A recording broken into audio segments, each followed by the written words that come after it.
तो आज हम जानेंगे इलाहाबाद विश्वविद्यालय के बारे में और उसके एफिलिएटेड कॉलेज के बारे में।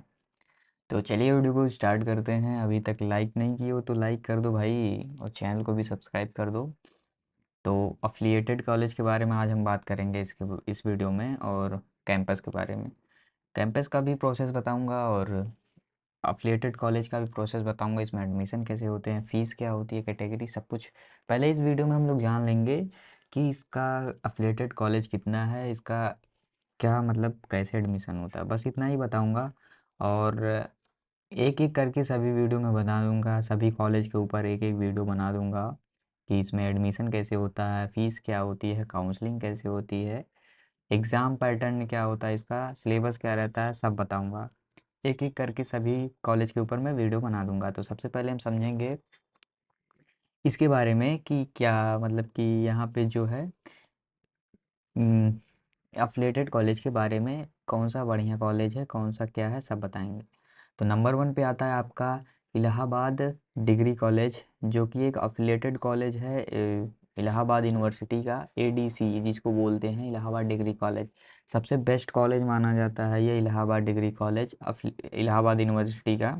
तो ये बढ़िया है। तो आप लड़कियों के लिए बात करें, एक आर्य कन्या डिग्री कॉलेज है, ये लड़कियों के लिए है, यानी कि महिलाओं के लिए है। AKDC नाम से ये जाना जाता है। इसका प्रोसेस मैं बता दूंगा कैसे इसमें एडमिशन होता है और कैंपस में कैसे होता है। अभी कैंपस के बारे में भी मैं बता दूंगा, पहले आप एफिलिएटेड कॉलेज के बारे में समझ लीजिए। और तीसरे नंबर पे आता है आपका चौधरी महादेव प्रसाद डिग्री कॉलेज, जो कि एक फेमस कॉलेज है इलाहाबाद यूनिवर्सिटी का। एफिलिएटेड कॉलेज जो है एकदम बहुत लोग एडमिशन लेते हैं इसमें। CMP डिग्री कॉलेज बहुत जाना माना कॉलेज है, तो इसमें एडमिशन हो जाता है सबका। CUT के थ्रू हो जाता है, डायरेक्ट भी हो जाता है, कैसे होगा मैं बताऊंगा आगे।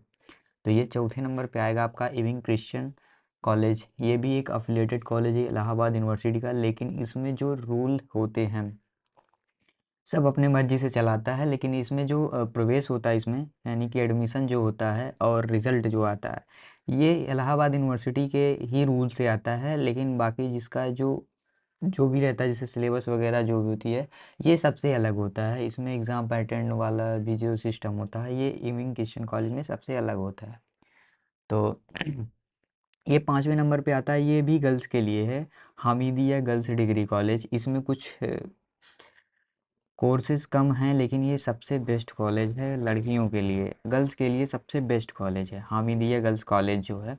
इसमें कोर्सेज तो BA है, BCom है, BSc नहीं है, इसमें BA है, BCom है, BWOC है। ये महिलाओं के लिए सबसे बढ़िया कॉलेज है, तो यहाँ पे एडमिशन आराम से ले सकते हैं। इसमें एडमिशन प्रोसेस में भी बता दूंगा। और छठे नंबर पे आता है ईश्वर सरोवर डिग्री कॉलेज, तो इसके बारे में भी हम लोग समझेंगे। तो चलिए हम नेक्स्ट पेज पे चलते हैं अपने। तो नेक्स्ट पेज पे आ जाते हैं। यहाँ पे क्या है कि जगत तरड़ गर्ल्स डिग्री कॉलेज, ये भी एक सबसे बढ़िया कॉलेज है गर्ल्स के लिए। इसमें सिर्फ लड़कियां ही पढ़ सकती हैं, जगत तरड़ गर्ल्स डिग्री कॉलेज, इसके बारे में भी पूरा वीडियो बना दूंगा। और यहाँ पे KP ट्रेनिंग कॉलेज, इसके ऊपर भी मैं वीडियो बना दूंगा। और 9वें नंबर पे आता है जो कि राजश्री टंडन महाविश्वविद्यालय, इस महिला महाविश्वविद्यालय। इसका जो एडमिशन प्रोसेस है सबसे अलग है, मैं बता दूंगा इसके बारे में। इसमें एडमिशन कैसे होता है, राजश्री टंडन महिला महाविद्यालय, इसके बारे में अगर आपको नहीं पता ये कॉलेज क्यों प्रसिद्ध है, तो इसके बारे में मैं बता दूंगा। और ये 10वें नंबर पे जो आता है SS Khanna girls degree college, जो कि BA LLB के लिए सबसे फेमस कॉलेज है, और ये सिर्फ लड़कियों के लिए है। तो SS खन्ना डिग्री कॉलेज जो है, ये भी सबसे अपने आप में महत्वपूर्ण है, मतलब इलाहाबाद यूनिवर्सिटी का एक अफिलिएटेड कॉलेज। और ये 11वें नंबर पे आता है आपका श्यामा प्रसाद मुखर्जी यानी शासक डिग्री कॉलेज। ये तो अभी नए नए दिख रहा है, लेकिन ये भी एक अपने आप में महत्वपूर्ण कॉलेज है। और 12वें नंबर पे आता है कुल भास्कर आश्रम डिग्री कॉलेज। ठीक है, ये टोटल 12 अफिलिएटेड कॉलेज है इलाहाबाद यूनिवर्सिटी का। और इसका जो कैंपस है उसमें उसका भी प्रोसेस मैं बता दूंगा। कैंपस तो कैंपस ही होता है, उसका एडमिशन प्रोसेस मैं बता दूंगा कि एडमिशन कैसे होता है और कॉलेज में कैसे होता है, क्या दोनों में सेम होता है, क्या कैसे होता है, सब बताएंगे आगे। तो आगे बढ़ते हैं।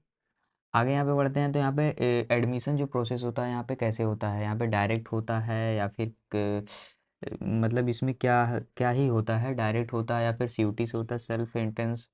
तो एडमिशन प्रोसेस में यहाँ पे देखो डायरेक्ट, यहाँ पे कुछ कॉलेज में होते हैं डायरेक्ट एडमिशन, ठीक है। और कुछ ऐसे कॉलेज होते हैं जो सीयूटी के थ्रू होते हैं, और यहाँ पे डायरेक्ट भी होते हैं। और कैंपस में जो होता है ये भी कुछ सीयूटी के थ्रू होता है, और डायरेक्ट तो कैंपस में होता नहीं है। और यहाँ पे सेल्फ एंट्रेंस, यानी कि जो एंट्रेंस होता है, जैसे पीजीएटी हो गया आपका, क्रिएट हो गया, तो ये यूनिवर्सिटी के लिए ही ये लागू होता है सेल्फ एंट्रेंस। यानी कि एंट्रेंस जो होता है यूनिवर्सिटी में एडमिशन लेने के लिए ही होता है, कॉलेज के लिए नहीं होता है। तो अगर आपको एंट्रेंस मतलब कि कैंपस में पढ़ना है तो आपको एंट्रेंस देना पड़ेगा, एक इसका क्या नाम है, सेल्फ एंट्रेंस, यानी पीजीएटी का एग्ज़ाम देना पड़ेगा आपको। अगर आप पीजीएटी में क्वालिफाई हैं तभी आपका कैंपस में एडमिशन होगा। अगर वहाँ पे थोड़ा बहुत कम नंबर है तो आप अफिलिएटेड कॉलेज में जा सकते हैं, अगर वहाँ पे आपका कोर्स मैच करता है तो आप जा सकते हैं कॉलेज में भी, अगर आपका कम नंबर है। तो मैं बता दूंगा इसके बारे में कि आपको एडमिशन प्रोसेस क्या होता है, उसमें कॉलेज में कैसे मिलता है, अलग अलग वीडियो में बता दूंगा हर कॉलेज के बारे में, ठीक। तो कुछ ऐसे कोर्स होते हैं जो मार्क्स बेस्ड, जैसे कि आपका जो हाई स्कूल या फिर इंटर या फिर ग्रेजुएशन में जो भी मार्क्स है उसके हिसाब से आपका एडमिशन होता है। यहाँ पे कुछ ऐसे कोर्सेज हैं, कोर्स की मैं बात कर रहा हूँ। यहाँ पे एडमिशन जो है ये मार्क्स के बेस्ड जो है, यहाँ पे जैसे अगर आप बीए में एडमिशन लेना चाहते हो, आपके मार्क्स अच्छे हैं, तो आप विदाउट सीयूटी या मतलब सीयूटी नहीं दिए हो तब भी उसमें एडमिशन ले सकते हो। तो ये जो कोटा वाला प्रोसेस है ये हर जगह लागू होता है, यानी कि ये आपके कैंपस में भी काम आएगा और कॉलेज में भी काम आएगा, और मतलब हर जगह काम आएगा अगर आपके पास है। जैसे अगर आपके पास पीडब्ल्यूडी का कोटा है या फिर स्पोर्ट कोटा, मतलब आप सर्टिफिकेट है आपके पास, तो आपका डायरेक्ट एडमिशन हो जाएगा। आपको इंट्रेंस तो देना पड़ेगा, ठीक है। इंट्रेंस तो कंपलसरी है कि आपको इंट्रेंस देना पड़ेगा। आपके कितने भी कम मार्क्स रहेंगे आपका एडमिशन हो जाएगा, अगर आपके पास कोटा बन, जैसे उर्दू कोटा हो गया, पीडब्ल्यूडी कोटा हो गया, या फिर आपका स्पोर्ट कोटा हो गया। इन तीनों में से अगर आपका कोई भी सर्टिफिकेट बना है, अगर आपका मार्क्स कम है इंट्रेंस या फिर सीयूटी में, तो तब भी आपका एडमिशन हो जाता है कोटा बेस्ड। इसके बारे में भी फुल डिटेल में बताऊंगा, कहाँ पे यूज़ होता है, कैसे यूज़ होता है, इसके बारे में मैं बता दूंगा। तो ये रहा आपका कुछ स्ट्रक्चर। आगे बात करते हैं। आगे जो है आपका काउंसलिंग प्रोसेस, मतलब आपका काउंसलिंग कैसे होता है। देखिए, आपका काउंसलिंग तब होता है जब आपका एडमिशन हो जाता है। जैसे कि अगर आप किसी भी कोर्स के लिए एलिजिबल हो, यानी कि आपका मार्क्स अच्छा है, आपने फ़ी पेमेंट कर दी, आपका फ़ी रसीद मिल गया, तो यानी आपका एडमिशन हो चुका है। उसके बाद जो आपका काउंसलिंग होता है, काउंसलिंग का मतलब आप समझ रहे हैं, जो डॉक्यूमेंट जमा होता है, जैसे आपका टीसी हो गया, मार्कशीट हो गया, और ये सब जो भी डॉक्यूमेंट है, आधार आईडी हो गया, ये सब जब कॉलेज या फिर कैंपस में जमा होता है तो आपको यहाँ पे जाना पड़ता है। तब अगर आप जाएंगे वहाँ पे तभी आपका सारा डॉक्यूमेंट जमा होगा। जमा होने के बाद आपके सब्जेक्ट का इनरोलमेंट होगा, और इनरोलमेंट होगा तो आप एग्ज़ाम में उपस्थित हो पाएंगे। मतलब आप इसके लिए एग्ज़ाम में, सेमेस्टर में जो भी आपका एनुअल हो या फिर सेमेस्टर हो, उसमें आप शामिल हो पाएंगे और अपना एग्ज़ाम दे देंगे।